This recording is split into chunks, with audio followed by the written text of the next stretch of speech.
Sobat Warta Kota, kembali lagi dalam program Poltalk, Politik Talk, obrolan politik Warta Kota. Bang Sani, Ketua DPW Partai Gelora DKI Jakarta. Bang Sani, ini kan tadi udah sebutkan salah satu keunggulannya nanti akan banyak calon yang muda nih kan, mirip-mirip PSI. Cuman kalau selama ini kan PSI kencang terus nih mengkritisi kebijakan Pak Anies. Nah, di posisi Gelora dengan Pak Anies ini kira-kira sohib atau berhadapan-hadapan atau gimana nih? Iya kan dulu saya termasuk tim sesnya juga dalam Pilgub tahun 2012 ya. Karena kan 17, partainya udah pindah ya, siapa tahu nanti dulu sohib sekarang jadi oposisi atau apa.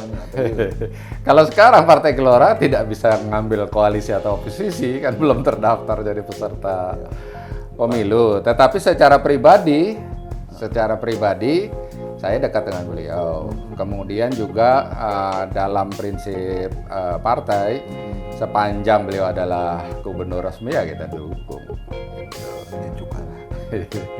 Nah, di Jakarta juga akan ada banyak agenda-agenda besar nih Bang Sani di tahun 2022 ini. Ini bagaimana nih Partai Gelora menyikapi ini? Misalnya soal isu Formula E, gelaran Formula E itu akan di bulan Juni ini kan kayaknya jadi tarik ulur politiknya lebih kencang ketimbang berita balapannya kira-kira. Ini gimana menurut Bang Sani?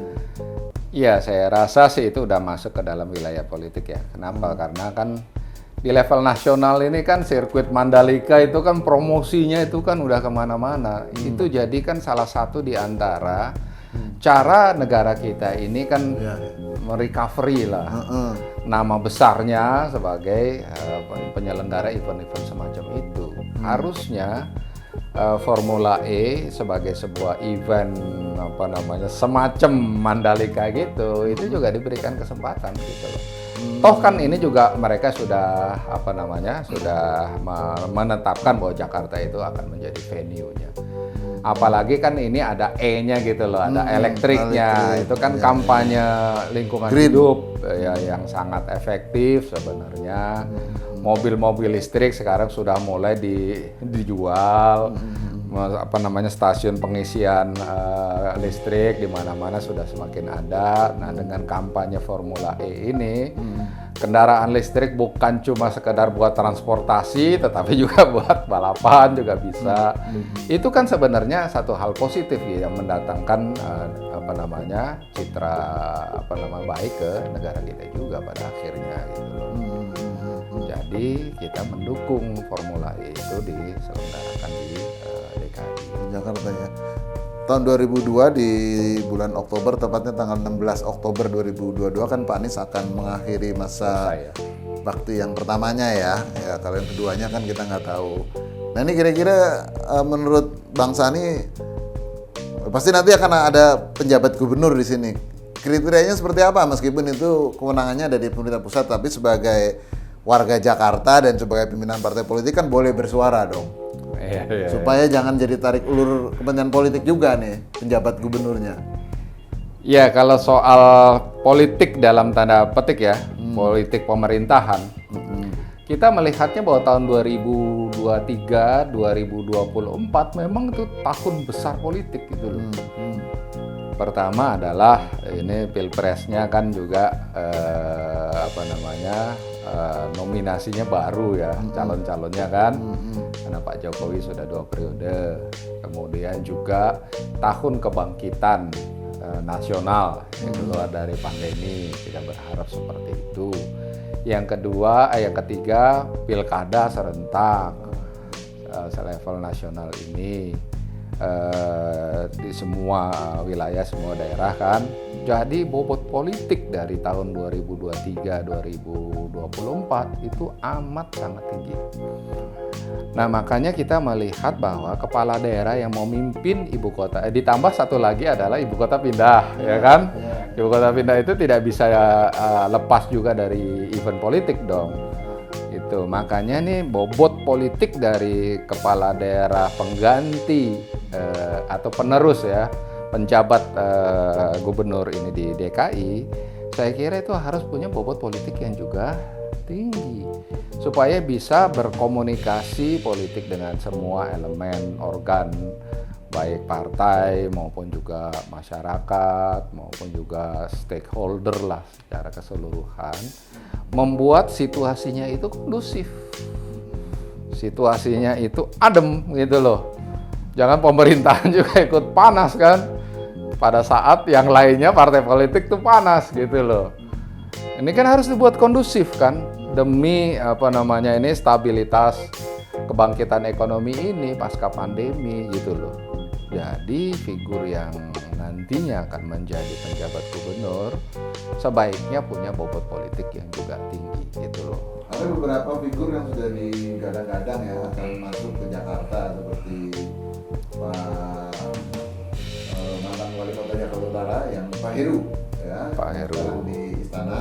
Kemudian Pak Sekda juga punya peluang karena beliau kan juga eselon 1 kan kira-kira begitu ya. Dan saya dengar katanya ketua dewan, tapi beliau kan bukan eselon 1, tapi nggak tahu kalau ada jalur-jalur politiknya sehingga bisa jadi eselon 1 sehingga bisa jadi penjabat gubernur. Nah menurut Pak Bang Sani ini kira-kira siapa yang paling peluang ya? Atau adakah orang yang sudah didengar oleh Bang Sani ini kira-kira siapa yang paling penjabat?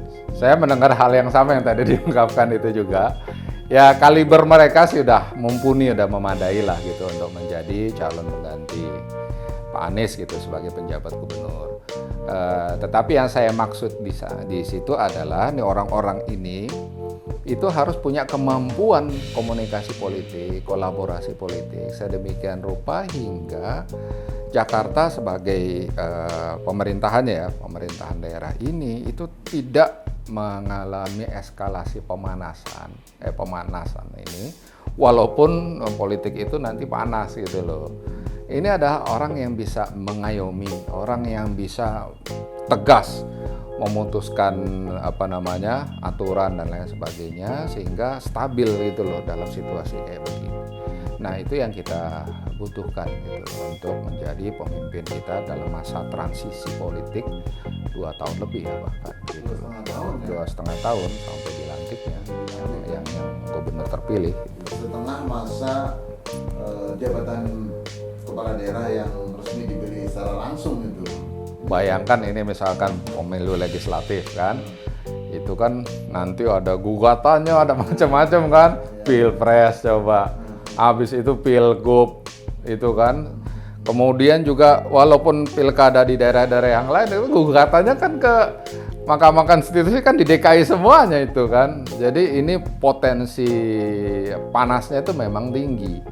Jadi orang yang punya kaliber politik tinggi itu sangat dibutuhkan gitu loh.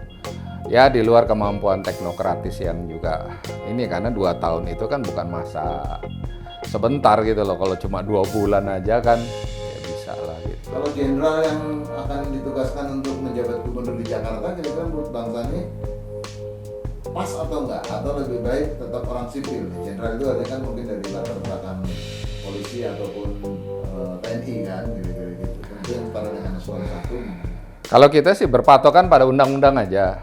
Nah, kalau polisi TNI diperbolehkan artinya kan kita semua ini melihat bahwa mereka juga punya kesanggupan gitu loh, termasuk juga dengan sipil juga. Jadi kita nggak melihat dari konteks itunya, kita melihat soal kemampuannya itu loh, menjaga stabilitas, berkomunikasi dengan beragam organ politik dan lain sebagainya. Nah itu yang dibutuhkan oleh penjabat gubernur yang akan datang ini. Pak Anies ini kan sebentar lagi 5 tahun nih, ya kan? Kalau menurut dalam pandangan Partai Gelora Jakarta lah atau Bang Sani itu dalam kepemimpinannya Pak Anies ini bisa kategori nilainya cukup atau bagus atau kurang atau gimana nih? Dalam hampir 5 tahun lah kira-kira. Iya, capaian seseorang itu, seorang pemimpin ya, seorang leader itu kan dilihat dari legasinya. Makanya ada peribahasa gajah meninggalkan gading, harimau meninggalkan belang. Saya melihat bahwa Pak Anies ini legasinya itu mudah untuk disebutkan. Satu, misalkan ini Jakarta International Stadium. Kemudian yang kedua, trotoar pedestrian lebar. Itu juga sesuatu yang bisa dilihat. Integrasi transportasi prestasi juga relatif memadai, kemudian juga handling atau penanganan pengelolaan soal krisis kesehatan saat COVID meninggi itu juga kan bisa dilihat. Jadi kita memberikan apresiasi atas pencapaian yang sudah diinikan oleh Pak Anies. Nah, nggak tahu nanti Formula E itu bisa terlaksana atau tidak.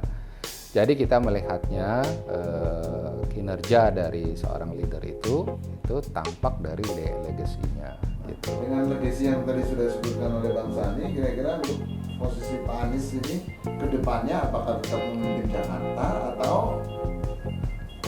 ke pemimpin yang lebih tinggi lagi misalnya? Rasanya sih beliau punya kapasitas untuk menjadi pemimpin di level nasional gitu ya. Walaupun soal jadi apa nggak jadinya itu kan politik kan gitu loh. Ada menurut undang-undang itu didorong oleh partai politik gitu. Tetapi secara kapasitas sih